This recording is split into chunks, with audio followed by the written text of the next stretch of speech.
off from the rest of the rock by the Sons of Liberty in 1774. Really?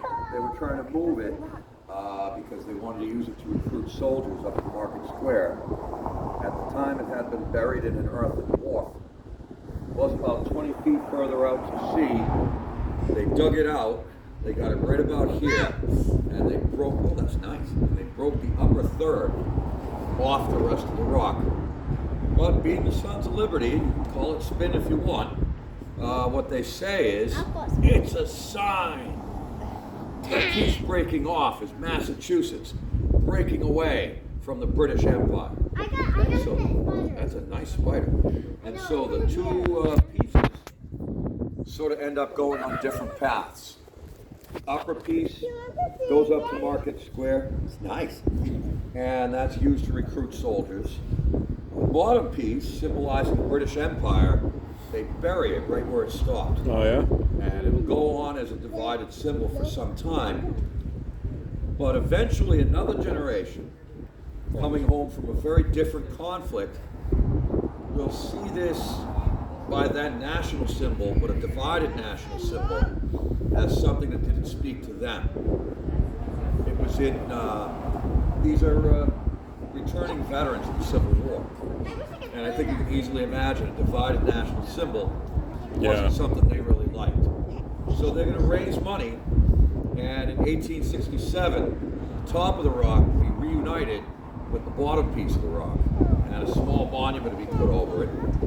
This is just a thumbnail version because it's cold out here. Yeah, no worries. And finally, another generation in the early 20th century are going to say that this site doesn't speak to them. They're thinking about the 300th anniversary of the Pilgrims. What they're looking at is an under waterfront, mostly abandoned, and a tiny little monument on a dock. So not the place you want to welcome the world for your 300th anniversary. So they form the Pilgrim Commission.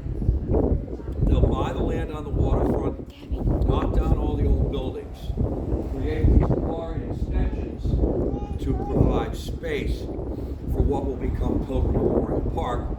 And the final piece, during construction, the two pieces of the rock will move to another location, physically joined together, and then install this Greek portico. And once again, saying more about themselves than the Pilgrims. If you were here in 1920, when this park was completed, you have been through some trials. You survived World War I, and you survived a global flu pandemic, which you probably have a slightly better understanding of what that might be like nowadays. Yeah. And so the people of the time, I think quite naturally, were feeling like they triumphed over adversity.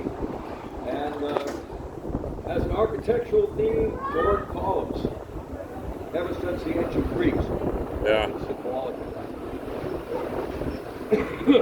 In 1921, the park was donated to the state, and it's been our duty to keep it as we received it. And if you look at some of the pictures on the sign, you'll probably notice that we've kept our end up pretty well. The park's 100 years old now. Wow. And this is the longest period of stability that this rock has had. Well, thank you for enduring a... Thank you. Why did it have those numbers on it? It has the numbers so that people will remember that the Pilgrims came in 1620. All right, Frankie. Come on, let's go get warm. Thank you very much, sir. No worries.